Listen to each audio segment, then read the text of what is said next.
ಚಿಕ್ಕಬಳ್ಳಾಪುರ ಲೋಕಸಭಾ ಕ್ಷೇತ್ರದ ಬಿಜೆಪಿ ಅಭ್ಯರ್ಥಿ doctor K Sudhakar ಅವರು ನನ್ ಜೊತೆಗೆ ಇವತ್ತಿದ್ದಾರೆ. ಸೊ ಪೆರೆಸಂದ್ರದಲ್ಲಿ ಟಿಫನ್ ಆಯ್ತು, ಅವರ ಪ್ರಣಾಳಿಕೆಯನ್ನ ಬಿಡುಗಡೆ ಮಾಡಿದ್ರು, ಅಲ್ಲಿರುವಂತಹ ಲೋಕಲ್ ಲೀಡರ್ಸ್ ಗಳ ಜೊತೆ ಮಾತಾಡಿದ್ರು. ಅದಾದ ನಂತರ ಈಗ ಬೇರೆ ಗ್ರಾಮಕ್ಕೆ ಹೋಗ್ತಾ ಇದ್ದಾರೆ ಪ್ರಚಾರಕ್ಕಂತ. ಸರ್ ನಮಸ್ಕಾರ, ಕಾರ್ಯಕ್ರಮಕ್ಕೆ ಸ್ವಾಗತ. ಹೇಗಿದ್ದೀರಿ? ತುಂಬಾ ಬ್ಯುಸಿ ಇದ್ದೀರಾ? 3 ದಿವಸ ಇದೆಯಲ್ಲ. ಹೌದು, ಮಿಂಚಿನ ಸಂಚಾರ ಅಂತ ಅನ್ಸುತ್ತೆ. ಯಾಕೆಂದ್ರೆ ಕಡಿಮೆ ಅವಧಿ, 8 ಕ್ಷೇತ್ರ, ಬಹಳ ವ್ಯಾಪಕವಾಗಿರ್ತಕ್ಕಂಥ ಪ್ರದೇಶ, 20 ಲಕ್ಷ ಮತದಾರರು. ಹಾಗಾಗಿ ಕಡಿಮೆ ಅವಧಿಯಲ್ಲಿ ಎಷ್ಟು ಜನರನ್ನ ಭೇಟಿ ಆಗ್ಲಿಕ್ಕೆ ಸಾಧ್ಯ ಆಗ್ತದೆ, ಎಷ್ಟು ಜನರಿಗೆ ನನ್ನ ಸಂದೇಶ ರವಾನೆ ಮಾಡ್ಲಿಕ್ಕೆ ಸಾಧ್ಯ ಆಗ್ತದೆ, ಇದನ್ನ ಪ್ರಾಮಾಣಿಕವಾಗಿ ಮಾಡ್ತಾ ಇದ್ದೇನೆ. ಸೊ ಈಗ ತಾನೇ ಒಂದ್ ಸ್ವಲ್ಪ ಹೊತ್ತಿನ ಮುಂಚೆ ಪ್ರಣಾಳಿಕೆ ಕೂಡ ಬಿಡುಗಡೆ ಆಯ್ತು. ಸೊ ನಿಮ್ಮ ಮ್ಯಾನಿಫೆಸ್ಟೋ ಬಗ್ಗೆ ಮಾತಾಡೋದಾದ್ರೆ ಏನ್ ಹೇಳ್ತೀರಿ? ನಾನು 2013 ಮೊದಲನೇ ನನ್ನ ಚುನಾವಣೆ, ಆಗ್ಲಿಂದ ಕೂಡ ನಾನು ನನ್ನ ಪ್ರಣಾಳಿಕೆಯನ್ನ ಬಿಡುಗಡೆ ಮಾಡಿದೆ. ಅದು ವಿಧಾನಸಭಾ ಎಲೆಕ್ಷನ್ ಚುನಾವಣೆಗೆ ಹೋಗೋ ಸಂದರ್ಭದಲ್ಲಿ ಮತ್ತೆ 5 ವರ್ಷಗಳ ರಿಪೋರ್ಟ್ ಕಾರ್ಡ್ ಅನ್ನ ಇಟ್ಕೊಂಡು ಹೋಗಿದ್ದೇನೆ. ಹಾಗಾಗಿ 3 ಅವಧಿಗೆ ನಾನು ಗೆದ್ದಿದ್ದೀನಿ. ಕೆಲವು ಕಾರಣಗಳಿಂದ ಮೊನ್ನೆ ನನಗೆ ಸೋಲಾಗಿದೆ. ಈ ಬಾರಿ ಲೋಕಸಭೆ ಚುನಾವಣೆಗೆ ಮೊದಲನೇ ಬಾರಿ ನಾನು ಪ್ರವೇಶ ಮಾಡಲಿಕ್ಕೆ ಬಯಸಿದೆ. ಅದು ಕೂಡ ಮಾನ್ಯ ನರೇಂದ್ರ ಮೋದಿ ಅವರು ಇವತ್ತು ಪ್ರಧಾನಮಂತ್ರಿಗಳಾಗಿರುವಂತ ಸಂದರ್ಭದಲ್ಲಿ, ಇಡೀ ವಿಶ್ವ ಮೆಚ್ಚಿರ್ತಕ್ಕಂಥ ನಾಯಕರಿರುವಂತ ಪಕ್ಷದಲ್ಲಿ NDA ಅಭ್ಯರ್ಥಿಯಾಗಿ ನಾನು ಇವತ್ತು ಕಣದಲ್ಲಿರೋದೇನೆ ನನ್ನ ಭಾಗ್ಯ. ಹಾಗಾಗಿ ಇವತ್ತು ನಾನು ಈ ನಿಟ್ಟಿನಲ್ಲಿ ಪ್ರಣಾಳಿಕೆಯನ್ನ, ಇವತ್ತು ಮೋದಿ ಅವ್ರ ಪ್ರಣಾಳಿಕೆ ಮೊನ್ನೆ 3 ದಿವಸದಿಂದ ಬಿಡುಗಡೆ ಮಾಡಿದ್ದಾರೆ. ಅದು ಇಡೀ ದೇಶಕ್ಕೆ ಮೋದಿಯವರ ಗ್ಯಾರಂಟಿ ಏನು, ಬಿಜೆಪಿ ಸಂಕಲ್ಪ ಮೋದಿಯವರ ಗ್ಯಾರಂಟಿ. ಅದೇ ರೀತಿ ಡಾಕ್ಟರ್ ಸುಧಾಕರ್ ಆಗಿ ನಾನು ವಿಕಸಿತ ಚಿಕ್ಕಬಳ್ಳಾಪುರದ ಮೂಲಕ ವಿಕಸಿತ ಭಾರತವನ್ನ ಮಾಡಿದೆ. ಅಲ್ಟಿಮೇಟ್ಲಿ ಏನು, ವಿಕಸಿತ ಭಾರತ. ಅದು ಮಾನ್ಯ ನರೇಂದ್ರ ಮೋದಿ ಅವರ ಪರಿಕಲ್ಪನೆ, ಬದ್ಧತೆ. ಅದಕ್ಕೆ ಪೂರಕವಾಗಿ ನಾನು ಸಂಸದನಾದ್ಮೇಲೆ ನನ್ ಜವಾಬ್ದಾರಿ ಏನು, ಅವ್ರಿಗೆ ನಾನೇನು ಕೊಡುಗೆ ಕೊಡ್ಬೋದು, ವಿಕಸಿತ ಚಿಕ್ಕಬಳ್ಳಾಪುರ ಮಾಡೋದು, ಅದು ಪಾರ್ಟ್ ಆಫ್ ವಿಕಸಿತ ಭಾರತ. ಇದು ನನ್ನ ಯೋಚನೆ. ಇದನ್ನ ನಾನು ಇವತ್ತು ಎಲ್ಲದರಲ್ಲೂ ಕೂಡ ಪ್ರಣಾಳಿಕೆ, ವೈಯಕ್ತಿಕ ಪ್ರಣಾಳಿಕೆ ಬಿಟ್ಟು ಮೋದಿಯವರ ಗ್ಯಾರಂಟಿ ಹೇಗಿದೆ, ಸುಧಾಕರ್ ಗ್ಯಾರಂಟಿ ಚಿಕ್ಕಬಳ್ಳಾಪುರಕ್ಕಾಗಿದೆ. ಓಕೆ, ಸೊ 3 ಮ್ಯಾನಿಫೆಸ್ಟೋಸ್, ಕೇಂದ್ರದ ಪ್ರಣಾಳಿಕೆ ಆಯ್ತು, ರಾಜ್ಯದ ಪ್ರಣಾಳಿಕೆ ಆಯ್ತು, ಮತ್ತು ಅಭ್ಯರ್ಥಿಯ ಪ್ರಣಾಳಿಕೆ. ಆಬ್ವಿಯಸ್ಲಿ ಅವ್ರವ್ರು ಹಾಕಿಕೊಂಡಿರುವಂತಹ ಯೋಜನೆ ಅದು. ಅದ್ರ ಜೊತೆಗೆ ಹೇಗಿದೆ ನಿಮ್ಗೆ ರೆಸ್ಪಾನ್ಸ್ ಅಂತ? ಪ್ರತಿದಿನ ಮಿಂಚಿನ ಸಂಚಾರ ಮಾಡ್ತಿದ್ದೀರಾ, ಕಾಲಿಗೆ ಚಕ್ರ ಕಟ್ಕೊಂಡು ಓಡಾಡ್ತಿದ್ದೀರಾ, ಏನ್ ಹೇಳ್ತಾರೆ ಕ್ಷೇತ್ರದ ಜನ? ನಾನು ಹೊಸಬಾಲ, ಕಳೆದ 20 ವರ್ಷದಿಂದ ಸಾಮಾಜಿಕ ಕ್ಷೇತ್ರದಲ್ಲಿ, ರಾಜಕೀಯ ಕ್ಷೇತ್ರದಲ್ಲಿ ಸಕ್ರಿಯವಾಗಿ ತೊಡಗಿಸ್ಕೊಂಡಿದ್ದೀನಿ. 3 ಬಾರಿ ಶಾಸಕನಾಗಿದ್ದೀನಿ, 2 ಬಾರಿ ಸಚಿವನಾಗಿದ್ದೀನಿ. ಅತ್ಯಂತ ಕಷ್ಟದ ದಿನಗಳಲ್ಲಿ ಈ ರಾಜ್ಯದ ಜನರ ಪ್ರಾಣವನ್ನ ಉಳಿಸುವಂತ ಒಂದು ಜವಾಬ್ದಾರಿಯುತ ಸ್ಥಾನದಲ್ಲಿದ್ದು ಕೆಲಸ ಮಾಡಿದ್ದೇನೆ. ಮತ್ತು ಚಿಕ್ಕಬಳ್ಳಾಪುರ ಕ್ಷೇತ್ರವನ್ನ ಯಾವ ರೀತಿ ಅಭಿವೃದ್ಧಿ ಮಾಡಿದ್ದೀನಿ ಅನ್ನುವಂಥದ್ದು ಜನ ನೋಡಿದ್ದಾರೆ. ಇದು ನನ್ನ ಜನ್ಮಭೂಮಿ ಹಾಗೂ ನನ್ನ ಕರ್ಮ ಭೂಮಿ ಕೂಡ ಚಿಕ್ಕಬಳ್ಳಾಪುರ. ನಾನೇನ್ MP ಆಗ್ಲಿಕ್ಕೆ ಹೊರಗಡೆಯಿಂದ ಬಂದು ಇಲ್ಲಿ ಇಳಿದಿಲ್ಲ. ಹಾಗಾಗಿ ಈ ಕ್ಷೇತ್ರದ ಅವರ ಸಹೋದರನಾಗಿ, ಮನೆ ಮಗನಾಗಿ ನಾನು ಸ್ವೀಕಾರ ಮಾಡ್ತಾ ಇದ್ದಾರೆ. ಒಬ್ಬ ವ್ಯಕ್ತಿ ಈ ಕ್ಷೇತ್ರದ ಅಭಿವೃದ್ಧಿ ಬಗ್ಗೆ ಇಷ್ಟು ಬದ್ಧತೆಯನ್ನ ಇಟ್ಕೊಂಡಿರುವಂತ ವ್ಯಕ್ತಿಗೆ ನಾವು ಅವ್ರ ಜೊತೆಲಿ ಇರ್ಬೇಕು ಅಂತೇಳಿ ಜನ ತೀರ್ಮಾನಿಸಿದ್ದಾರೆ. ಹಾಗಾಗಿ ನನಗೆ ಒಂದು ಮಹಾಶಕ್ತಿ ಏನು ಅಂತಂದ್ರೆ ನನಗೆ ಮಾನ್ಯ ನರೇಂದ್ರ ಮೋದಿ ಅವರ ನಾಮಬಲ. 2ನೇದು ನಾನು ಕೈಗೊಂಡಿದ್ದಂತಹ ಅಭಿವೃದ್ಧಿ ನನಗೆ ಶ್ರೀರಕ್ಷೆ. ಈ 2 ಫ್ಯಾಕ್ಟರ್ಸ್ ನನಗ್ ಬಹಳ ಈ ಚುನಾವಣೆಯಲ್ಲಿ ಪೂರಕವಾಗಿ ಕಾಣಿಸ್ತಾ ಇದೆ. ನನ್ ತುಂಬಾ ಇಂಟ್ರೆಸ್ಟಿಂಗ್ ಅನಿಸ್ತಾ ಇರೋದು, ನೀವು 20 ವರ್ಷದಿಂದ ರಾಜಕಾರಣ ಮಾಡಿದೀರಾ, 3 ಸಲ ಸಚಿವರು ಆಗಿ ಕೆಲಸ ಮಾಡಿದ, ಶಾಸಕರಾಗಿ 2 ಸಲ ಸಚಿವರಾಗಿ, ಬಿಜೆಪಿ ಗವರ್ಮೆಂಟ್ ಇದ್ದಾಗ್ಲೂ ಕಾಂಗ್ರೆಸ್ ಗವರ್ಮೆಂಟ್ ಇದ್ದಾಗ್ಲೂ ಕೂಡ. ತುಂಬಾ ಇಂಟ್ರೆಸ್ಟಿಂಗ್ ಅನಿಸ್ತಿರೋದು, ನೀವು ಒಂದು ಕ್ಷೇತ್ರವನ್ನ, ಅಂದ್ರೆ ಒಂದು ವಿಧಾನಸಭಾ ಕ್ಷೇತ್ರವನ್ನ ಮಾತ್ರ ಪ್ರತಿನಿಧಿಸ್ತಾ ಇದ್ರಿ. ಸೊ ಇಲ್ಲಿ 8 ವಿಧಾನಸಭಾ ಕ್ಷೇತ್ರಗಳು ಈ ಲೋಕಸಭಾ ಕ್ಷೇತ್ರದ ವ್ಯಾಪ್ತಿಗೆ ಬರುತ್ತೆ. ಏನ್ ಡಿಫ್ರೆನ್ಸ್ ಅನಿಸ್ತಾ ಇದೆ? ಚಿಕ್ಕಬಳ್ಳಾಪುರ ಉಸ್ತುವಾರಿ ಸಚಿವನಾಗಿ ಕೆಲಸ ಮಾಡಿದ್ದೀನಿ, ಬೆಂಗಳೂರು ಗ್ರಾಮಾಂತರ ಸಚಿವನಾಗಿ ಕೆಲಸ ಮಾಡಿದ್ದೀನಿ. ಹ್ಮ್ 8 ಕ್ಷೇತ್ರದಲ್ಲಿ 7 ಕ್ಷೇತ್ರದಲ್ಲಿ ಕೆಲಸ ಮಾಡಿದ್ದೀನಿ. ಓಕೆ ಓಕೆ ಯಲಹಂಕ ಮಾತ್ರ ನಗರ ಪ್ರದೇಶಕ್ಕೆ ಬರೋದ್ರಿಂದ ಅಲ್ಲಿ ಒಬ್ಬ ಆರೋಗ್ಯ ಸಚಿವನಾಗಿ ಕೆಲಸ ಮಾಡಿದ್ದೀನಿ. ಇವತ್ತು ಅಲ್ಲಿ ಕೂಡ ಇವತ್ತು ನಮ್ಮ ಕ್ಲಿನಿಕ್ಗಳನ್ನ ಎಸ್ಟಾಬ್ಲಿಷ್ ಮಾಡಿದ್ದೀವಿ ಯಲಹಂಕದಲ್ಲಿ. ಆಸ್ಪತ್ರೆಯಲ್ಲಿ ಅಲ್ಲಿರ್ತಕ್ಕಂಥ ತಾಲೂಕು ಆಸ್ಪತ್ರೆಯಲ್ಲಿ ICU ಬೆಡ್ಸ್ ಅನ್ನ ಇನ್ಕ್ರೀಸ್ ಮಾಡಿದೀವಿ, ಆಕ್ಸಿಜನ್ ಪ್ಲಾಂಟ್ ಅನ್ನ ಅಳವಡಿಸಿದೀವಿ. ಹಾಗಾಗಿ ಆಗ ನೋಡಿದ್ರೆ 8 ಕ್ಷೇತ್ರದಲ್ಲಿ ಒಂದಲ್ಲ ಒಂದು ಕೆಲಸ ನಾನು ಮಾಡಿದ್ದೀನಿ. ಸೊ 8 ಕ್ಷೇತ್ರದ ಟಚ್ ನಿಮಗಿದೆ. ಖಂಡಿತ ಇದೆ ಕೂಡ ಆಗುತ್ತೆ. ನೀವು ಅವ್ರ ಮನೆಗೆ ಭೇಟಿ ಕೂಡ ನೀಡಿದ್ರಿ, ಎಲ್ಲ ಸರಿ ಮಾಡ್ಕೊಳ್ಳೋ ಪ್ರಯತ್ನ ಮಾಡಿದ್ರಿ, ಸಕ್ಸಸ್ ಆಯ್ತಾ? ಖಂಡಿತ ಆಗಿದೆ. ಇವತ್ತು ಮಾನ್ಯ ವಿಶ್ವನಾಥ್ರವರು ಕೆಲವು ಪ್ರಾರಂಭದ ದಿನಗಳಲ್ಲಿ ಅವರು ಸಹಕಾರ ಹೆಚ್ಚಾಗಿ ಕೊಟ್ಟಿರ್ಲಿಲ್ಲ. ಆದ್ರೆ ಈಗ ಕಳೆದ ಕೆಲವು ದಿನಗಳಿಂದ ಸಹಕಾರವನ್ನ ಕೊಡ್ತಾ ಇದ್ದಾರೆ. ಜೊತೆಲೇ ನಾವು ಮತ ಯಾಚನೆ ಮಾಡ್ತಾ ಇದ್ದೀವಿ, ಪ್ರಚಾರ ಮಾಡ್ತಾ ಇದ್ದೀವಿ, ಸಭೆಗಳಲ್ಲಿ ಭಾಗಿಯಾಗಿದ್ದೇವೆ. ಈಗ ತಮ್ಮ ಇಂಟರ್ವ್ಯೂ ಮುಂಚೆ ಅವರೇ ಫೋನ್ ಮಾಡಿದ್ರು, ರಾತ್ರಿ ಮನೆಗ್ ಬರಕ್ ಹೇಳಿದ್ದಾರೆ. ಹೀಗೆ ನಮ್ಮ ವೈಯಕ್ತಿಕವಾಗಿ ನಮ್ದು ಅವ್ರದ್ದು ಯಾವುದೇ ರೀತಿಯ ಭಿನ್ನಾಭಿಪ್ರಾಯಗಳು ಎಂದೂ ಇರ್ಲಿಲ್ಲ. ಹಾಗಾಗಿ ಕೆಲವು ಸಂದರ್ಭಗಳಲ್ಲಿ ಕೆಲವು ಅನಿಸಿಕೆಗಳು ನಮಗೆ ಆಗ್ತವೆ, ಕೆಲವು ನಾವು ಅನ್ಕೊಂಡಿರುವಂತವ್ ಆಗದಿರ ಇರುವಾಗ ಸ್ವಲ್ಪ ಬೇಸರ ಆಗ್ತದೆ. ಅಷ್ಟು ಬಿಟ್ರೆ ವೈಯಕ್ತಿಕವಾಗಿ ನನ್ನ ಅವರ ಸಂಬಂಧ ಚೆನ್ನಾಗಿದೆ. ಸರ್, ಎಕ್ಸ್ಪೆಕ್ಟೇಷನ್ಸ್ ಇರೋದು ತಪ್ಪಲ್ಲ. ಪ್ರತಿಯೊಬ್ಬ ಮನುಷ್ಯನಿಗೂ ಕೂಡ ಎಕ್ಸ್ಪೆಕ್ಟೇಷನ್ಸ್ ಇರುತ್ತೆ. ಅದ್ರಲ್ಲೂ ರಾಜಕಾರಣಿಗಳು ಅಂತಂದ್ರೆ ಅವರ ಮಕ್ಕಳು ಅಂತಂದ್ರೆ ಡೆಫಿನೆಟ್ಲಿ ಇದ್ದೇ ಇರುತ್ತೆ. ಸರಿ ಮಾಡ್ಕೊಂಡಿದೀನಿ ಅಂತ ಹೇಳ್ತಿದ್ದೀರಿ. ಸೊ ಆ ಕ್ಷೇತ್ರದಲ್ಲಿ, ಅವರ ಕ್ಷೇತ್ರದಲ್ಲಿ ಪ್ರಚಾರಕ್ಕೆ ಹೋಗಿರೋ ಸಂದರ್ಭದಲ್ಲಿ ಈ ಹಿಂದೆ ಆಗಿರೋ ಇನ್ಸಿಡೆಂಟ್ಸ್ ಆಗಿರ್ಬಹುದು ಅಥವಾ ಅದು ಬದಲಾಗಿರೋ ರೀತಿ ಆಗಿರ್ಬಹುದು, ಏನ್ ಅನಿಸ್ತು ಅದನ್ನ ನೋಡಿ ನಿಮ್ಗೆ? ಇಲ್ಲ, ನನಗೆ ಪ್ರಾರಂಭದಿಂದ ಗೊತ್ತಿತ್ತು ಮಾನ್ಯ ವಿಶ್ವನಾಥ್ರವರು ಪಕ್ಷದ ಕಟ್ಟಾಳು. ಓಕೆ, ಯಾವುದೇ ಕಾರಣಕ್ಕೆ ಪಕ್ಷದ ವಿರುದ್ಧ ಹೋಗುವಂತ ಮನಸ್ಥಿತಿ ಅವರಲ್ಲಿ ಇಲ್ಲ. ಮತ್ತು ಆ ಕ್ಷೇತ್ರ ಕೂಡ ಬಿಜೆಪಿಯ ಕ್ಷೇತ್ರ. ಸಂಘಟನಾತ್ಮಕವಾಗಿ ಬಹಳ ಪುಷ್ಟಿಯಾಗಿರ್ತಕ್ಕಂಥದ್ದು. ಬಿಜೆಪಿಯ ಸಂಘಟನೆ, ಪಕ್ಷದ ಸಂಘಟನೆ, ಸಂಘದ ಸಂಘಟನೆ, ಯುವಕರು ಅಲ್ಲಿ ಎಲ್ಲರೂ ಕೂಡ ಸ್ವಾಭಾವಿಕವಾಗಿ ಬಿಜೆಪಿಯ ಪರ ಇದ್ದಾರೆ. ಮಾನ್ಯ ನರೇಂದ್ರ ಮೋದಿ ಅವರ ಅಭಿಮಾನಿಗಳು ಹೆಚ್ಚು ಜನ ಆ ಪ್ರದೇಶದಲ್ಲಿದ್ದಾರೆ. ನನಗೂ ಕೂಡ ನನ್ನದೇ ಆದಂತ ಸಂಬಂಧಗಳು, ವೈಯಕ್ತಿಕ ಸಂಬಂಧಗಳು, ನೆಂಟರು, ಸ್ನೇಹಿತರು, ನಮ್ಮ ಈ ಭಾಗದ ಬಹಳ ಜನರು ಹೋಗಿ ಯಲಹಂಕದಲ್ಲಿ ಸೆಟ್ಲ್ ಆಗಿದ್ದಾರೆ. ಹಾಗಾಗಿ ನನಗೆ ಯಲಹಂಕ ಹೊಸದಲ್ಲ. ಆಮೇಲೆ ತಮಗ್ ಗೊತ್ತಿರ್ಲಿ, ನಮ್ಮ ತಾಯಿಯವರ ಹುಟ್ಟೂರು ಯಲಹಂಕ, ನಮ್ ತಂದೆಯವರದು ಚಿಕ್ಕಬಳ್ಳಾಪುರ. ನ್ಯೂಸ್ ಅಲ್ಲಿ ಇದ್ದೆ ಸರ್, ನೀವು ಇದನ್ನ ಮಾತಾಡ್ತಾ ಇದ್ದಾಗ ಆಕ್ಚುಲಿ ನೀವು ಹೇಳ್ತಾ ಇದ್ರಿ ಈ ಕ್ಷೇತ್ರಕ್ಕೆ ಕಾರ್ಯಕರ್ತರಲ್ಲಿ ಅಂದ್ರೆ ಅವ್ರವ್ರದೇ ಕಾರ್ಯಕರ್ತರು ಇರ್ತಾರೆ. ಅಲ್ಲಿ ಮುನಿಸೇನು ತುಂಬಾ ದೊಡ್ಡ ಮಟ್ಟದಲ್ಲಿ ಅಂತ ಅನ್ಸೋದಿಲ್ಲ, ಬಟ್ ಎಲೆಕ್ಷನ್ ಸಂದರ್ಭದಲ್ಲಿ ಇದು ದೊಡ್ಡ ಮಟ್ಟದಲ್ಲಿ ಬೇರೆ ಕಡೆ ಹೋಗುತ್ತೆ. ಸೊ ಅವಾಗ ನೀವು ಹೇಳ್ತಾ ಇದ್ರಿ ಈ ಕ್ಷೇತ್ರ ನನಗೆ ಚುನಾವಣೆ ಸಂದರ್ಭದಲ್ಲಿ ವಿರೋಧ ಪಕ್ಷದ ಅಭ್ಯರ್ಥಿಗಳು, ವಿರೋಧ ಪಕ್ಷದವ್ರು ನಾರ್ಮಲಿ ಇಲಿ ಹೋದ್ರೆ ಹುಲಿ ಹೋಯ್ತು ಅಂತಾರೆ. ಹಾಗೆ ತೋರಿಸಿದ್ರೇನೆ ಅವ್ರಿಗೆ ಏನಾದ್ರು ಒಂದ್ ಸ್ವಲ್ಪ ಜನ ಇವರು ಗೆಲ್ಲಿಕ್ ಅವಕಾಶ ಇದೆ ಅಂತ ತಿಳ್ಕೊಳ್ತಾರೆ. ನೀವು ವಿರೋಧ ಪಕ್ಷ ಅಂದಿದ್ದಕ್ಕೆ ನನ್ಗೊಂದ್ ಪ್ರಶ್ನೆ ನೆನಪಾಗ್ತಿದೆ. ವಿರೋಧ ಪಕ್ಷವನ್ನ ಹೆಂಗೋ ಎದುರಿಸ್ಬಿಡ್ಬಹುದು, ಸೊ ಪಕ್ಷದಲ್ಲೇ ಇರೋದನ್ನ ಹೇಗೆ ಎದುರಿಸ್ಬೇಕು? ತುಂಬಾ ಚಾಲೆಂಜಿಂಗ್ ಅನ್ಸುತ್ತಾ, ನೋವಾಗುತ್ತಾ? ರಾಜಕಾರಣದಲ್ಲಿ ಶತ್ರುಗಳು ಇರ್ತಾರೆ, ಹಿತಶತ್ರುಗಳು ಇರ್ತಾರೆ. ಶತ್ರುಗಳಿಗಿನ್ನ ಹಿತಶತ್ರುಗಳು ಇನ್ನು ಡೇಂಜರಸ್. ಆದ್ರೆ ಇದು ರಾಜಕಾರಣದಲ್ಲಿ ಇದು ಒಂದು ಭಾಗ. You have to expect experience, ಅದನ್ನ ಯಾವ ರೀತಿ ನೀವು ಓವರ್ಕಮ್ ಮಾಡಬೇಕು, ಅದು it is a part of political game. ಇದು ನನಗೆ ಅಭ್ಯಾಸ ಆಗಿ ಹೋಗಿದೆ. ಹಾಗಾಗಿ there are no permanent friends, there are no permanent enemies in political space. But as long as you are committed to society, committed for development, ಇದೆಲ್ಲವನ್ನು ಕೂಡ ಜೊತೆಗೆ ನಾವು ಹ್ಯಾಂಡಲ್ ಮಾಡ್ಕೊಂಡು ನಮ್ ಕೆಲಸ ನಾವು ಸರಿಯಾಗಿ ಮಾಡ್ಕೊಂಡು ಹೋದ್ರೆ ಜನ ತೀರ್ಮಾನ ಮಾಡ್ತಾರೆ. ರೈಟ್. ಸೊ ಮೈತ್ರಿ ಮಾಡ್ಕೊಂಡಿದ್ದೀರಿ. ಕಳೆದ ಸಲ ನೀವು ಮೈತ್ರಿ ಮಾಡ್ಕೊಂಡಿರೋ ಪಕ್ಷ JDS ನವರು ಕಾಂಗ್ರೆಸ್ನವ್ರ ಜೊತೆ ಮೈತ್ರಿ ಮಾಡ್ಕೊಂಡಿದ್ರು. ಸೊ ಈ ಸಲ ಬಿಜೆಪಿ ಜೊತೆ ಮೈತ್ರಿ, ನಿಮ್ಗೆ ಪರ್ಸನಲಿ ಏನ್ ಅನ್ಸುತ್ತೆ, ವರ್ಕ್ ಆಗುತ್ತಾ? ಅದು ಅನ್ಯಾಚುರಲ್ ಅಲಯನ್ಸ್.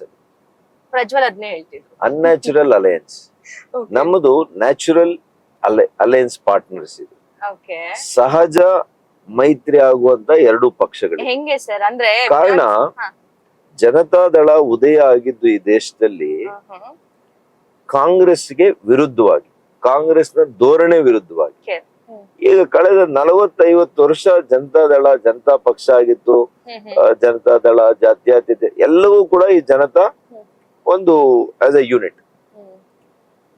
ಹಾಗಾಗಿ ಮೂಲತಃ ಒಬ್ಬ ಹಳ್ಳಿಯಲ್ಲಿರೋ ಕಾರ್ಯಕರ್ತ ಕೂಡ ಕಳೆದ 50 ವರ್ಷದಿಂದ ಕಾಂಗ್ರೆಸ್ನ ವಿರುದ್ಧ ಮಾಡ್ಕೊಂಡು ಬಂದಿರುವಂತವ್ರು, ಕಾಂಗ್ರೆಸ್ಗೆ ವಿರುದ್ಧವಾಗಿ ಮತ ಕೊಟ್ಟಿರೋರು.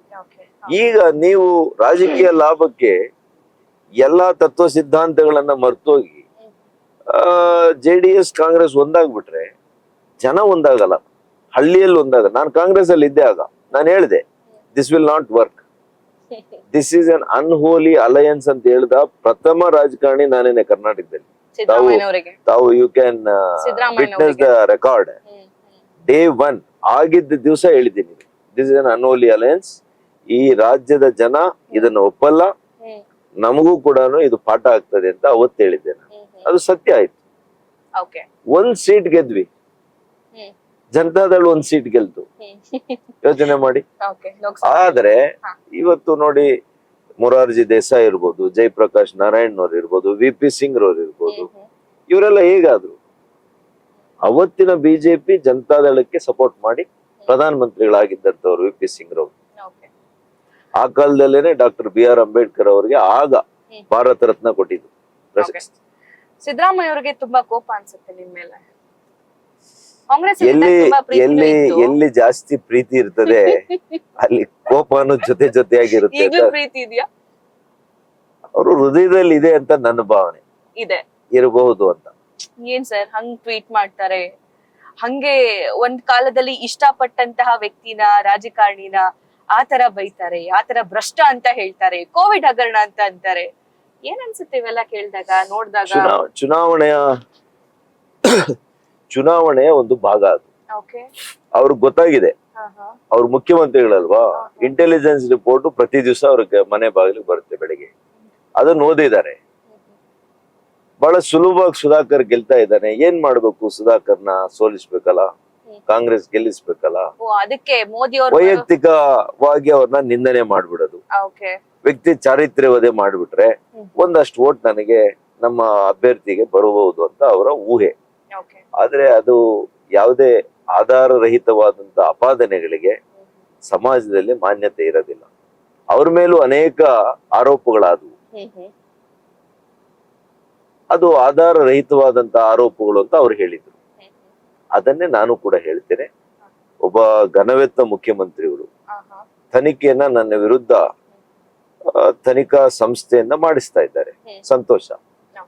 ಅದರ ತನಿಖೆ ಹಂತದಲ್ಲಿರುವಾಗನೆ ಒಬ್ಬ ಮುಖ್ಯಮಂತ್ರಿಯಾಗಿ ನೀವು ಆರೋಪ ಮಾಡೋದು, ಪುರಾವೆ ಇದೆ ಅಂತ ಹೇಳೋದು, ಅದು ತನಿಖಾ ಸಂಸ್ಥೆಗೆ ನೀವು ಒಬ್ಬ ಮುಖ್ಯಮಂತ್ರಿ ಆಗಿ ಅವರ ಅಧಿಕಾರವನ್ನ ದುರುಪಯೋಗ ಪಡಿಸ್ಕೊಂಡಂಗಲ್ವಾ? ನಿಮ್ಮ ಅಧಿಕಾರವನ್ನ ದುರುಪಯೋಗ ಪಡಿಸ್ಕೊಂಡು ಆ ಸಂಸ್ಥೆಯವರು ಯಾವ ರೀತಿ ವರದಿ ಕೊಡ್ಬೇಕು ಅಂತೇಳಿ ನೀವು ಹೇಳ್ಕೊಟ್ಟಂಗಲ್ವಾ? ಇದು ಅವರಲ್ಲಿ ಪಾಯಿಂಟ್ ಔಟ್ ಮಾಡ್ತಿರೋದು. ಓಕೆ, ಸೊ ಅವರು ತನಿಖೆಗೆ ವಹಿಸ್ತಾ ಇದ್ದಾರೆ, ತನಿಖಾ ಸಂಸ್ಥೆ ವಹಿಸಿದ್ದಾರೆ, 1 ವರ್ಷ ಆಗಿದೆ, ವಹಿಸಿದ್ದಾರೆ. ಅದೇನಾದ್ರೂ ಪ್ರೂವ್ ಮಾಡಿದ್ರೆ ನೀವು ಸಾರ್ವಜನಿಕವಾಗಿ ನೇಣು ಹಾಕೊಳ್ತೀನಿ ಅನ್ನುವಂತ ಸ್ಟೇಟ್ಮೆಂಟ್ ಕೊಟ್ಟಿದ್ದನ್ನು ಕೂಡ ಕೋಟ್ ಮಾಡಿದ್ದಾರೆ. ಅದೇನ್ ಬೇಡ, ಜೈಲಿಗೆ ಹೋಗಕ್ ರೆಡಿ ಆಗಿ ಅಂತ ಕೂಡ ಟ್ವೀಟ್ ಮಾಡಿದ್ದಾರೆ. ಅದನ್ನ ಬಿಟ್ಟಾಕೋಣ ಈಗ. ಬಟ್ ಅವ್ರಿಗೆ ಸಿಕ್ಕಿರೋದೇನು ಅಂತಂದ್ರೆ, ನಿಮ್ಮದೇ ಪಕ್ಷದ ಒಬ್ಬ ಬಿಜೆಪಿಯ ಹಿರಿಯ ಶಾಸಕ ಯತ್ನಾಳ್ ಅವರು 40,000 ಕೋಟಿ ಹಗರಣ ಆಯ್ತು ಅನ್ನುವಂತ ನನ್ನ ಹೆಸರು ಹೇಳಿಲ್ಲ, ನಿಮ್ಮ ಹೆಸರು ಹೇಳಿಲ್ಲ. ಹೌದು, ಎಲ್ಲೂ ನನ್ನ ಹೆಸರು ಹೇಳಿಲ್ಲ. ಅವ್ರು ಕೋವಿಡ್ ಹಗರಣ ಅಂತ ಅವರು ಮೆನ್ಷನ್ ಮಾಡಿರೋದು. ಸುಧಾಕರ್ ಒಬ್ಬರು ಕೋವಿಡ್ ಅನ್ನು ನಿಯಂತ್ರಣ ಮಾಡಿಲ್ಲ. ಒಬ್ಬ ನೀವುಗಳು ಮಾಧ್ಯಮದವರು, ನೀವು ಕೂಡ ಅರ್ಥ ಮಾಡ್ಕೋಬೇಕು. ಕೋವಿಡ್ ಅನ್ನುವಂತಹ ಒಂದು ಸಾಂಕ್ರಾಮಿಕ ರೋಗ ಒಂದು ರಾಜ್ಯದ 6.5 ಕೋಟಿ ಜನರಿಗೆ ಬರುತ್ತೆ, ದೇಶದ 140 ಕೋಟಿ ಜನರಿಗೆ ಬರುತ್ತೆ ಅಂದ್ರೆ ಅದು ಒಂದು ಯುದ್ಧ. ಆ ಯುದ್ಧವನ್ನ ಒಬ್ಬ ಡಿಫೆನ್ಸ್ ಮಿನಿಸ್ಟರ್ ಆಗ್ಲಿ, ಒಬ್ಬ ಆರ್ಮಿ ಚೀಫ್ ಆಗ್ಲಿ, ಅವನು ಆ ಸ್ಥಾನ ಇದ್ದಾನೆ ಅಂತೇಳಿ ಅವನೊಬ್ಬನು ಮಾಡ್ಲಿಕ್ಕೆ ಆಗಲ್ಲ. It is A system. ಲಕ್ಷಾಂತರ ಜನ ಇದಕ್ಕೆ ಕೆಲಸ ಮಾಡಿದ್ದಾರೆ. ನಾನು ಅವತ್ತು ವೈದ್ಯಕೀಯ ಶಿಕ್ಷಣ ಸಚಿವನಿರ್ಬೋದು, ಆರೋಗ್ಯ ಸಚಿವರಾಗಿ ಶ್ರೀರಾಮುಲು ಇದ್ರು, ಮುಖ್ಯಮಂತ್ರಿಗಳಾಗಿ ನಮ್ಮ ಯಡಿಯೂರಪ್ಪನವರಿದ್ರು, 100 ಜನ IAS ಅಧಿಕಾರಿಗಳಿದ್ರು. ಡಾಕ್ಟರ್ CN ಮಂಜುನಾಥ್ ಅಂತವ್ರನ್ನ ಪರಿಣಿತರನ್ನ ಇವತ್ತು ಟೆಸ್ಟಿಂಗ್ ಗೆನೆ ಒಂದು ಅಧ್ಯಕ್ಷರನ್ನಾಗಿ ಮಾಡಿದ್ವಿ. ಟಾಸ್ಕ್ ಫೋರ್ಸ್ ಅಲ್ಲ, ಒಂದು ಎಕ್ಸ್ಪರ್ಟ್ಸ್ ಕಮಿಟಿಯನ್ನ ಮಾಡಿದ್ವಿ. ಇದು ಇವ್ರಿಗೆ ಅರ್ಥ ಆಗಲ್ಲ. ಯಾಕೆಂದ್ರೆ ಇಂತ ಚಾಲೆಂಜ್ ಅನ್ನ ಅವ್ರು ಎದುರಿಸೇ ಇಲ್ಲ ಜೀವನದಲ್ಲಿ. As A first time minister ನನಗೆ ಹೆಮ್ಮೆ ಇದೆ. 6.5 ಕೋಟಿ ಕರ್ನಾಟಕದ ಜನರ ರಕ್ಷಣೆ ಮಾಡಿದ್ದೀನಿ ಅಂತ ಒಂದು ಪುಣ್ಯದ ಒಂದು ಹುದ್ದೆ ಆ ಸಂದರ್ಭದಲ್ಲಿ ನಾನು ಮಂತ್ರಿ ಆಗಿದ್ದಾಗ ಬಂದಿದೆ. ಬೇರೆಯವರಾಗಿದ್ರೆ ದೇವರೇ ಗತಿ. ಸೊ ನೀವು ಆ ಸಂದರ್ಭದಲ್ಲಿ ಜನರ ಸೇವೆ ಮಾಡಕ್ ಸಿಕ್ಕಿರೋದು ನನ್ ಪುಣ್ಯ ಅಂತ ಅಂತಿದ್ದೀರಿ. ಬೇಜಾರಾಯ್ತಾ ಇವೆಲ್ಲ ಕೇಳಿದಾಗ? ಅಬ್ಸಲ್ಯೂಟ್ಲಿ ಹಾಗೆ ಆಗ್ತದಲ್ವಾ. ಈಗ ಪ್ರಶಂಸೆ ಇಲ್ಲದೆ ಇದ್ರು ಕೂಡ ಹಗಲಿರುಳು ಕೂಡ ಕೆಲಸ ಮಾಡಿ ನಮ್ಮ ಆರೋಗ್ಯವನ್ನ ಕೂಡ ಲೆಕ್ಕಿಸಿದೆ, ಪ್ರಾಣವನ್ನ ಒತ್ತೆ ಇಟ್ಟು ಎಲ್ಲ ಕಡೆ ಹೋಗಿ ಬಂದು, ಆಸ್ಪತ್ರೆಗಳಲ್ಲಿ ಹೋಗಿ ಬಂದು, ಇವತ್ತು ತಾವು ನೋಡಿದ್ರಿ ಕೆಲವು ಕೇಂದ್ರ ಸಚಿವರು ತೀರ್ಕೊಂಡ್ರು, ಸುರೇಶ್ ಅಂಗಡಿ ಸಾಹೇಬ್ರು, ಕೆಲವರು MP ಗಳು ತೀರ್ಕೊಂಡ್ರು. ನನಗ್ ಕೂಡ ಏನಾದ್ರೂ ಆಗ್ಬೋದಿತ್ತು. Day 1 ನಾನು ಹೋಗಿ ಏನು ಆ ಕೋವಿಡ್ ಅಂತಾನೆ ಗೊತ್ತಿಲ್ಲ, ಫಸ್ಟ್ ಡೇ ICU ಅಲ್ಲಿ ಸೇರಿದಂತ ರಾಜೀವ್ ಗಾಂಧಿ ಚೆಸ್ಟ್ ಡಿಸೀಸ್ ಅಲ್ಲಿ ನಾನು ಹೋಗಿ ಭೇಟಿ ಮಾಡಿದೆ. ನನ್ನ ಪತ್ನಿ, ನನ್ನ ಮಕ್ಳೆಲ್ಲ ಭಯ ಪಟ್ರು. PPE ಕಿಟ್ ಅನ್ನು ಹಾಕೊಂಡು ಹೋಗಿ ನಾನು ಅವರನ್ನ ಭೇಟಿ ಮಾಡಿದೆ. ಯಾಕೆಂದ್ರೆ ಈ ರಾಜ್ಯದ ಜನರಿಗೆ ಒಬ್ಬ ಆರೋಗ್ಯ ಸಚಿವನಾಗಿ ಅವ್ರಿಗೆ ಮನೋಸ್ಥೈರ್ಯ ಕೊಡ್ಬೇಕು. ಇದು ಕೂಡ ಒಂದು ಗುಣ ಆಗುವಂತ ವ್ಯಾಧಿ ಅಂತ ಹೇಳಿ ಅವರಿಗೆ ಅರ್ಥೈಸಬೇಕು. ಇಂಥ ಪ್ರೋಸೆಸ್ ಏನಾದ್ರೂ ನನಗಾಗಿದ್ರೆ ಅದು ನನ್ನ ಡ್ಯೂಟಿಯಲ್ಲಿ ಆಗ್ತದೆ. ಇವತ್ತು ವೀರ ಯೋಧರು ರಕ್ಷಣೆ ಮಾಡ್ಲಿಕ್ಕೆ, ದೇಶವೇ ರಕ್ಷಣೆ ಮಾಡ್ಲಿಕ್ಕೆ ಹೋಗ್ತಾರೆ. ಕೆಲವು ಸರಿ ಅಪಘಾತ ಆಗ್ತದೆ, ಪ್ರಾಣ ಹೋಗ್ತದೆ. ಆ ರೀತಿಯಲ್ಲಿ ನಾನು ಕೂಡ ಒಬ್ಬ ಯೋಧನ ರೀತಿಯಲ್ಲಿ ಕೆಲಸ ಮಾಡಿದ್ದೀನಿ. ಹೆಗ್ಗಣ ತಿನ್ನಕ್ ಹೋಗ್ಲಿಲ್ಲ ನಾನು. ಸೊ ಅದ್ರ ಜೊತೆಗೆ ಈಗ ಕ್ಷೇತ್ರದಲ್ಲಿ ನೀವು ಓಡಾಡ್ತಾ ಇದ್ದೀರಾ, ಮತ ಕೇಳ್ತಾ ಇದ್ದೀರಾ, ಜನ ನಿಮ್ಮ ಸ್ವೀಕಾರ ಮಾಡ್ತಿದ್ದಾರೆ ಅಂತ ಹೇಳ್ತಿದ್ದೀರಿ. ಏನಾದ್ರೂ 1-2 ಇನ್ಸಿಡೆಂಟ್ ನಿಮ್ಮ ಕಣ್ಣಿಗೆ ಕಂಡಿದ್ದು, 2 ಇನ್ಸಿಡೆಂಟ್ ಯಾವ್ದಾದ್ರು ನಿಮ್ಮ ಕಣ್ಣಿಗೆ ಕಂಡಿದ್ದು, ಅಥವಾ ಇದನ್ನ ನಾನು ಶೇರ್ ಮಾಡ್ಕೊಳ್ಳೇಬೇಕು ಅಂತ ಅನ್ಸಿದ್ದು ನೀವು ಪ್ರಚಾರಕ್ಕೆ ಹೋಗಿರೋ ಸಂದರ್ಭದಲ್ಲಿ? ಜನರಿಂದ ನಿಮ್ಗೆ ಬಂದಿರೋ ಪ್ರಶ್ನೆ ಆಗಿರ್ಬಹುದು, ಡಿಮ್ಯಾಂಡ್ ಆಗಿರ್ಬಹುದು, ಲೈಕ್ ಕೆಲಸ ಮಾಡ್ಕೊಡಿ ಅನ್ನೋದಾಗಿರ್ಬಹುದು, ಇನ್ನೂ ಜನ ನನ್ನ ಭಾಗದಲ್ಲಿ ಹಿಂದಿದ್ದಾರೆ ಅನ್ನೋದಾಗಿರ್ಬಹುದು. ಏನ್ ನೋಡಿದ್ರಿ ನೀವು? ಈಗ ವಿಶೇಷವಾಗಿ ಬಾಗೇಪಲ್ಲಿಯಲ್ಲಿ ಇವಾಗ ನೋಡಿದ್ದೀನಿ, 30 ವರ್ಷ 40 ವರ್ಷದ ಯುವಕರಾಗ್ಲಿ ಮಹಿಳೆಯರಾಗ್ಲಿ ಅವರ ಹೊಸಡನ್ನ ನೋಡಿದಾಗ ಅಲ್ಲನ್ನ ಅವ್ರಿಗೆ 50 ವರ್ಷ 60 ವರ್ಷದವ್ರ ತರ ಕಾಣ್ತಾರೆ. Because of contamination of water. ಆ ಕುಡಿಯೋ ನೀರಿನಲ್ಲಿ ಅಲ್ಲಿರ್ತಕ್ಕಂಥ ಅಂಶಗಳು ಫ್ಲೋರೈಡ್ಸ್ ಇರುವಂತದ್ದು, ಅದರಿಂದ ಫ್ಲೋರೋಸಿಸ್ ಆಗ್ತದೆ. ಆ ಹೊಸಡೆಲ್ಲ ಕೂಡ ಆ ಹಲ್ಲುಗಳನ್ನೆಲ್ಲ ತಿನ್ನಕ್ ಬಿಡುತ್ತೆ. They look so old. ಇದು ನನಗೆ ಬಹಳ ನೋವಾಗ್ತದೆ. ಏನಪ್ಪಾ, ನನ್ನ ಕ್ಷೇತ್ರದ, ನಮ್ಮ ಪಕ್ಕದ ಕ್ಷೇತ್ರದ ಜನ ಇವತ್ತು ಕುಡಿಯುವ ಗುಣಮಟ್ಟದ ನೀರಿಗೂ ಕೂಡ ವಂಚಿತರಾಗಿದ್ದಾರಲ್ಲ. ನಾವು 21ನೇ ಶತಮಾನದಲ್ಲಿದ್ದೀವಿ. ಅದು ನನಗೆ ಖಂಡಿತವಾಗಿ ನೋವಾಗ್ತದೆ. ಇದಕ್ಕೆ ನಾನು ನನ್ನ ಪ್ರಣಾಳಿಕೆಯ ಮೊದಲನೇ ಅಂಶನೇ ಕುಡಿಯುವ ನೀರು, ಶುದ್ಧ ಕುಡಿಯುವ ನೀರು, ಶಾಶ್ವತವಾಗಿರ್ತಕ್ಕಂಥ HN ವ್ಯಾಲಿ ಅಲ್ಲ, ಶುದ್ಧ ಕುಡಿಯುವ ನೀರು, ಶಾಶ್ವತವಾಗಿರ್ತಕ್ಕಂಥ ಶುದ್ಧ ನೀರನ್ನ ಯೋಜನೆ ಮಾಡಿಸ್ತೀನಿ ಅಂತ ಮೊದಲನೇ ಅಂಶ. HN valley, KC valley, Vrishabhavathi ಇವೆಲ್ಲ ಏನಿದೆ, these are all temporary arrangements. It can be only used for domestic use. ಇದನ್ನ ನಾವು ಬೆಳೆಗಳಿಗಾಗ್ಲಿ ಸೇವನೆಗಾಗ್ಲಿ ಯೋಗ್ಯ ಅಲ್ಲ. 3ನೇ ಹಂತದ ಶುದ್ಧೀಕರಣ ಆದಾಗ ಮಾತ್ರ ಅದು ಯೋಗ್ಯ. ಈಗ ಡಿಪ್ಲೀಟೆಡ್ ವಾಟರ್ ಟೇಬಲ್ ಏನಿದೆ, ಅಂತರ್ಜಲ ಏನ್ ಕುಸಿದೋಗಿದೆ, ಆ ಅಂತರ್ಜಲವನ್ನ ವೃದ್ಧಿ ಮಾಡ್ಲಿಕ್ಕೆ ತಾತ್ಕಾಲಿಕವಾಗಿರ್ತಕ್ಕಂಥ ಯೋಜನೆ ಇದನ್ನ ಮಾಡಿದೀವಿ. ಇಲ್ಲ ಅಂತಂದ್ರೆ ನಮ್ ಜನ ಗುಳೆ ಹೋಗ್ಬೇಕಾಗಿತ್ತು ಇಷ್ಟೊತ್ತಿಗೆ. ಅದನ್ನ ಮಾಡಿದೀವಿ.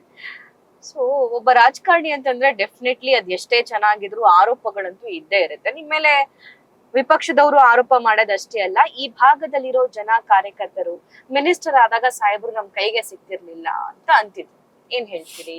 ಒಬ್ಬ ಸಚಿವರಾದಾಗ ಇಡೀ ರಾಜ್ಯ ನೋಡ್ಬೇಕು, ಒಬ್ಬ ಶಾಸಕರಾಗಿದ್ದಾಗ ನಾವು ಕ್ಷೇತ್ರದಲ್ಲೇ ಇರ್ತೀವಿ, ಪ್ರತಿ ದಿವಸ ಸಿಗ್ತೀವಿ. ಹಾಗಾಗಿ ಕ್ಷೇತ್ರದ ಜನರಿಗೆ ಹೆಚ್ಚು ಸಿಕ್ಬೇಕು ಅಂತ ಅವ್ರ ಬೈಕೆ, ತಪ್ಪು ಅಂತ ನಾನು ಹೇಳಲ್ಲ. ಆದ್ರೆ ನನಗೆ ಬಂದಂತ ಸವಾಲುಗಳು ತಮಗೆ ಗೊತ್ತಿದೆ. 2.5 ವರ್ಷ ನಾನು ಕೋವಿಡ್ ಹೆಣಗಾಡುವಂತ ಕೆಲಸ, ಅದಾದ್ಮೇಲೆ ರಾಜ್ಯ ಸರ್ಕಾರದ ಜವಾಬ್ದಾರಿಗಳು, ಒಬ್ಬ ಸಚಿವನಾಗಿ, ಜಿಲ್ಲಾ ಉಸ್ತುವಾರಿ ಸಚಿವ, ಮತ್ತು ನನ್ನ ಕ್ಷೇತ್ರದ ಜನತೆ. ಅಭಿವೃದ್ಧಿ ಎಂದೂ ಕಡಿಮೆ ಮಾಡಿಲ್ಲ. ಆದ್ರೆ ಜನರು ಏನ್ ಬಯಸಿದ್ರು ಅಂದ್ರೆ ಡಾಕ್ಟರ್ ಜೊತೆ ಹೆಚ್ಚಾಗಿ ಇರ್ಬೇಕು, ನಾವು ಮಾತಾಡ್ಬೇಕು, ಜೊತೆಲಿ ಸಿಗ್ಬೇಕು, ಊಟ ಮಾಡ್ಬೇಕು. ಈ ತರ ಪರ್ಸನಲ್ ಹ್ಯೂಮನ್ ರಿಲೇಶನ್ ಇದೆಯಲ್ಲ, ಅದನ್ನ ಬಯಸಿದ್ರು. ನಾನ್ ತಪ್ಪು ಅಂತ ಹೇಳಲ್ಲ. ಇವತ್ತು ಅವರು ನನ್ನ ಕುಟುಂಬದ ಸದಸ್ಯ ಅಂತ ಅವ್ರು ಭಾವಿಸಿದ್ದಾರೆ. ಕುಟುಂಬದ ಸದಸ್ಯ ಕೆಲವು ದಿನಗಳು ಕಾಣಿಸದೇ ಇದ್ದಾಗ ನಮ್ಗೆ ಹೇಗ್ ಬೇಜಾರಾಗುತ್ತೆ, ಅವ್ರಿಗೂ ಕೂಡ ಆ ತರ ಬೇಜಾರಾಗಿದೆ. ಈಗ ನೋಡಿ, ಕಳೆದ 11 ತಿಂಗಳಲ್ಲಿ ಇವತ್ತು ಪಶ್ಚಾತ್ತಾಪ ಪಡ್ತಾ ಇದ್ದಾರೆ. ನಾವ್ ಯಾರನ್ನ ಕಳ್ಕೊಂಡಿರೋದು, ಏನ್ ನಾವು ಮಿಸ್ಟೇಕ್ ಆಗಿದೆ ಅನೇಕರು. ಯಾರು ಹೇಳಿಲ್ಲ ಅಂತ ಕೇಳಿ. ಈ ಕ್ಷೇತ್ರದಲ್ಲಿ ನೀವೇ ಹೋಗಿ, ಚಿಕ್ಕಬಳ್ಳಾಪುರ ಕ್ಷೇತ್ರದಲ್ಲಿ ಕ್ಯಾಮ್ರಾ ತಗೊಂಡೋಗಿ ಕೇಳಿ. ನಾವು ಮನೆಗೆ ಹೋಗಿ ಸರ್ವೆ ಮಾಡಿರ್ತೀವಿ ಸರ್. ಇದನ್ನ ಯಾಕೆ ಕೇಳ್ದೆ ಅಂತಂದ್ರೆ, ಬಿಕಾಸ್ ಜನರ ಬಾಯಿಂದ ಬಂದಂತಹ ಒಂದು ಮಾತು, ಒಂದು ಕಂಪ್ಲೇಂಟ್, ಅವರು ರಾಜ್ಯಕ್ಕೆ ಮತ್ತು ಈ ಆರೋಗ್ಯ ಇಲಾಖೆಗೆ ಸೇವೆ ಮಾಡಿರ್ಬಹುದು, ಆದ್ರೆ ನಮಗ್ ಬೇಕಾಗಿರೋ ಸಂದರ್ಭದಲ್ಲಿ ಸಿಗ್ತಾ ಇರ್ಲಿಲ್ಲ ಅನ್ನೋ ಕಂಪ್ಲೇಂಟ್ಸ್ ಇತ್ತು. ಅದು ಸರಿ ಹೋಗುತ್ತಾ ಇನ್ಮೇಲೆ, ಇನ್ ಕೇಸ್ ನೀವು MP ಆದ್ರೆ? ಇಲ್ಲಮ್ಮ, ನಿಮ್ಗೆ ಯಾರು ಹೇಳಿದ್ದು? ನಾನು ಏನ್ ಹೇಳಿದ್ರೆ ನೀವು ಕ್ವಶನ್? ಅಂದ್ರೆ ಜನ ನಮ್ ಕೈಗೆ ಸಿಗ್ತಾ ಇರ್ಲಿಲ್ಲ, ನಮ್ ಶಾಸಕರು, ನಮ್ ಸಚಿವರು ಅಂತ. ನೀವು ಈಗ ನೀವು ಕೇಳಿದೀನಿ ಅಂದ್ರಿ, ಏನ್ ಹೇಳಿದ್ರೆ ಅವಾಗ? ಜನ ಕಂಪ್ಲೇಂಟ್ ಅಂದ್ರೆ ನೀವು ಅವ್ರ ಕೈಗೆ ಸಿಗ್ತಿರ್ಲಿಲ್ಲ ಅಂತ. Don't mix up things. In the last 11 months you have gone recently and asked. ಹೌದು. ಏನ್ ಹೇಳಿದ್ದಾರೆ? ನಾವು MP ಎಲೆಕ್ಷನ್ ಬಗ್ಗೆ ಸರ್ವೆ ಮಾಡಿರೋ ಟೈಮ್ ಅಲ್ಲಿ ಕ್ಯಾಂಡಿಡೇಟ್ ಬಗ್ಗೆ ಕೇಳಿದ್ವಿ. ಕ್ಯಾಂಡಿಡೇಟ್ ಬಗ್ಗೆ ಪ್ರಶ್ನೆ ಕೇಳಿದಾಗ ಸುಧಾಕರ್ ಸಾಹೇಬ್ರು ಮಿನಿಸ್ಟರ್ ಆಗಿರೋ ಸಂದರ್ಭದಲ್ಲಿ ನಮ್ಗೆ ಸಿಗೋದ್ ತುಂಬಾ ರೇರ್. ಅದು ಬಿಡಿಮ್ಮ, ನೀವು ಕೇಳಿದ್ ನನ್ ಪ್ರಶ್ನೆ ಬೇರೆ. ನನ್ ಜೊತೆಗೆ ಸುಧಾಕರ್ ಸರ್ ಇದಾರೆ. ಸೊ ನಮ್ಮ ಜರ್ನಿ ಹಂಗೆ ಸಾಕ್ತಾ ಇತ್ತು. ಕಾರ್ಯಕರ್ತರ ದಂಡು ಬಂತು. ಸೊ ಅವ್ರನ್ನ ತುಂಬಾ ಪ್ರೀತಿಯಿಂದ ಬರ್ಮಾಡ್ಕೊಂಡ್ರು. ಮತ್ತೆ ಈಗ ಒಂದ್ 3 hours ಆದ್ಮೇಲೆ ಸಿಕ್ಕಿದ್ದಾರೆ. ಆಕ್ಚುಲಿ ತುಂಬಾ ಬ್ಯುಸಿ ಇದ್ದಾರೆ. ಮಾತಾಡ್ಸೋಣ ಸರ್. ಸಡನ್ಲಿ ಹೋಗ್ತಿರ್ತೀರಾ, ಎಲ್ಲೋ ಸ್ಟಾಪ್ ಮಾಡ್ತಾರೆ, ದೊಡ್ಡ ದಂಡು, ಹೂವಿನ ಹಾರ ನಿಮ್ಗೆ ಎತ್ಕೊಂಡ್ ಸನ್ಮಾನ ಮಾಡ್ತಾರೆ, ಏನ್ ಅನ್ಸುತ್ತೆ? ಅಭಿಮಾನ, ಅವ್ರ ಪ್ರೀತಿ, ಅವ್ರ ವಿಶ್ವಾಸ, ಬಹಳ ಖುಷಿ ಆಗುತ್ತೆ ನನಗೆ. ಬಾಗೇಪಲ್ಲಿ ಒಂಥರ ನನ್ನ 2ನೇ ಮನೆ ಇದ್ದಂಗೆ. ಇಲ್ಲಿನ ಜನರು ಬಹಳ ಪ್ರೀತಿಯನ್ನ ತೋರಿಸ್ತಾರೆ. ಚಿಕ್ಕಬಳ್ಳಾಪುರ ನಂತರ ಬಾಗೇಪಲ್ಲಿಯ ಜನ ಬಹಳ ಮುಗ್ಧ ಜನ. ಇದು ಆದ್ಮೇಲೆ ಇನ್ನು ಆಂಧ್ರ ಎಲ್ಲ ಗಡಿಭಾಗ. ಹೌದು, ಇದು ಲಾಸ್ಟ್ ತಾಪಮಾನ ಕೂಡ ನೀವು ಗಮನಿಸಿದ್ರೆ ನಿಮ್ಮ ಬೆಂಗಳೂರಿಗೂ ಇಲ್ಲಿಗೆ 2 ರಿಂದ 3 ಡಿಗ್ರಿ ವ್ಯತ್ಯಾಸ ಇಲ್ಲಿ ಜಾಸ್ತಿ ಇರುತ್ತೆ. ಬಟ್ ಇನ್ನು ಇಲ್ಲಿ ಕಲ್ಲು ಜಾಸ್ತಿ ಅಲ್ಲ ಸರ್, ಇನ್ನೂ ಉಷ್ಣಾಂಶ ಜಾಸ್ತಿ ಇರುತ್ತೆ. ಓಕೆ, ಸೊ ಈ ಬ್ಯುಸಿ ಸ್ಕೆಡ್ಯೂಲ್ ಮಧ್ಯೆ ಮನೆಯವ್ರಿಗೆ ಟೈಮ್ ಕೊಡಕ್ ಆಗ್ತಿದ್ಯಾ? ಅಟ್ಲೀಸ್ಟ್ ಮಾತಾಡ್ಸ್ತಿದೀರಾ? ಮೊದಲನೇ ಸಲ ಇವತ್ತು ನನ್ನ ಪತ್ನಿ, ನಾನು ರಾಜಕಾರಣಕ್ಕೆ ಬಂದ್ಮೇಲೆ ಮೊದಲನೇ ಸಲ ಮನೆಯಿಂದ ಹೊರಗಡೆ ಬಂದು ನನಗೋಸ್ಕರ ಮತಯಾಚನೆ ಮಾಡ್ತಾ ಇದ್ದಾರೆ. ಇಲ್ಲಿವರೆಗೂ ಯಾವತ್ತೂ ಕೂಡ ಮತ ಹಾಕಿದಾಳೆ ಬಿಟ್ರೆ ಯಾವೊಬ್ಬ ನಮ್ಮ ಮುಖಂಡರ ಜೊತೆ ಪರಿಚಯ ಆಗ್ಲಿ, ನನ್ನ ಆಡಳಿತದಲ್ಲಿ ಹಸ್ತಕ್ಷೇಪ ಆಗ್ಲಿ ನನ್ನ ಮನೆಯವ್ರು ಯಾರು ಮಾಡಲ್ಲ. ಹಾಗಾಗಿ ನಮ್ಮ ಮಕ್ಳಿನ್ನು ಸಣ್ಣವರಿದ್ದಾರೆ. ಅವರು, ನನ್ನ ಪತ್ನಿ ಅಂತೂ ಮತಯಾಚನೆ ಮಾಡ್ತಾ ಇದ್ದಾಳೆ, ಪ್ರಚಾರ ಮಾಡ್ತಾ ಇದ್ದಾಳೆ. ನನ್ನ ವಿಧಾನಸಭಾ ಕ್ಷೇತ್ರ ಮಾತ್ರ. ಬೇರೆ ಬೇರೆ ಸಮಯದಲ್ಲಿ ಕೂಡ ಇವತ್ತು ನಾನು ಕಳೆದ 10 ವರ್ಷ ಬಹಳ ಬ್ಯುಸಿ ಆಗಿದ್ದೆ, ಶಾಸಕನಾಗಿ, ಸಚಿವನಾಗಿ. ಆಗ ಕೂಡ ಕುಟುಂಬಕ್ಕೆ ಸಮಯ ಬಹಳ ಕೊಡ್ಲಿಕ್ಕೆ ಆಗಲ್ಲ. ಎಲ್ಲಾ ರಾಜಕಾರಣಿಗಳಿಗೂ ಇದು ತಪ್ಪಿದಲ್ಲ. ಆದ್ರೆ ಇರ್ತಕ್ಕಂತ ಸ್ವಲ್ಪ ವಿರಾಮದ ವೇಳೆಯಲ್ಲಿ ನಾನು ನನ್ನ ಕುಟುಂಬದ ಜೊತೆ, ವಿಶೇಷವಾಗಿ ನನ್ನ ಮಕ್ಕಳು, ನನ್ನ ವೈಫು, ನಮ್ಮ ತಂದೆ, ಹೀಗೆಲ್ಲ ಕಾಲ ಕಳೀಲಿಕ್ಕೆ ಪ್ರಯತ್ನ ಮಾಡ್ತೀನಿ. ನನ್ನ ಮಕ್ಕಳ ಜೊತೆ ಕಳೀಲಿಕ್ಕೆ ಇಷ್ಟ, ಬಟ್ ಆದ್ರೆ ಸಮಯ ಸಿಕ್ಕಲ್ಲ.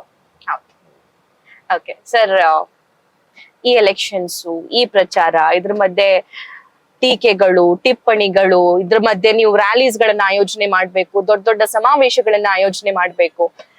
ಇದೆಲ್ಲದ್ರಲ್ಲಿ ತುಂಬಾ ಸ್ಟ್ರೆಸ್ ಆಗ್ತೀರಾ, ಅಫ್ಕೋರ್ಸ್ ವಿ ನೋ ದಟ್. ನಿಮ್ಗೆ ಸ್ಟ್ರೆಸ್ ಬೂಸ್ಟರ್ ಅಂತ ಅನ್ಸೋದು ಯಾವುದು? ಸ್ಟ್ರೆಸ್ ಕಮ್ಮಿ ಮಾಡ್ಕೊಳಕ್ ಏನ್ ಮಾಡ್ತೀರಿ? ಸ್ಟ್ರೆಸ್ ಬೂಸ್ಟರ್ ನನಗೆ ಮಾರ್ನಿಂಗ್ಸ್ ನಾನು ಪ್ರಾಣಾಯಾಮ, ಯೋಗ, ಧ್ಯಾನ ಮಾಡ್ತೀನಿ. ಓಕೆ.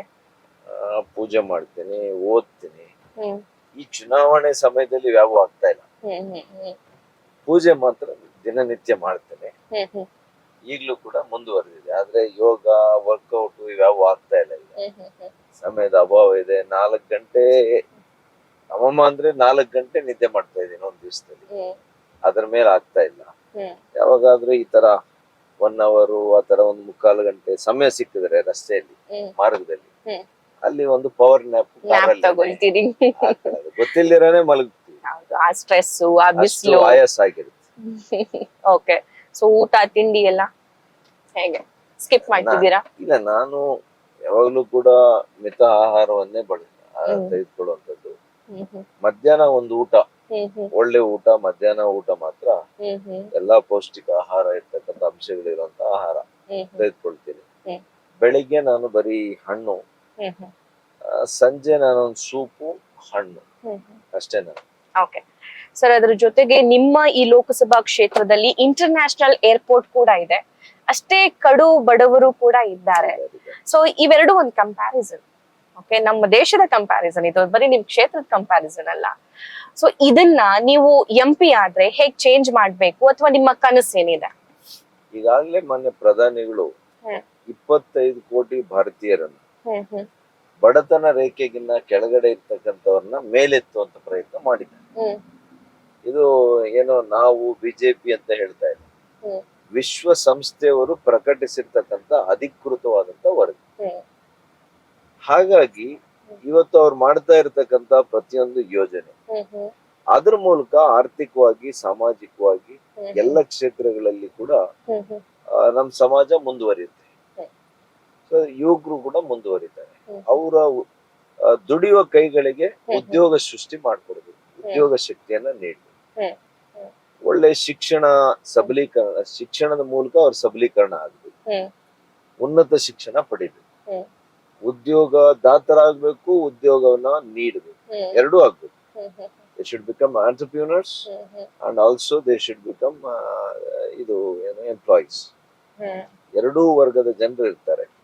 ಎರಡಕ್ಕೂ ಕೂಡ ಪುಷ್ಟಿಯನ್ನ ಕೊಡಬೇಕು.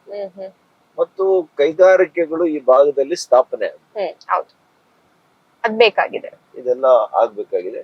ಮತ್ತು ಅಂತಾರಾಷ್ಟ್ರೀಯ ವಿಮಾನ ನಿಲ್ದಾಣ ನಮ್ಮ ಕ್ಷೇತ್ರದಲ್ಲಿ ಇರೋದ್ರಿಂದ ನಮಗೆ ಬಹಳ ದೊಡ್ಡ, ಅದರಿಂದ ಖಂಡಿತವಾಗಿಯೂ ಅಡ್ವಾಂಟೇಜ್.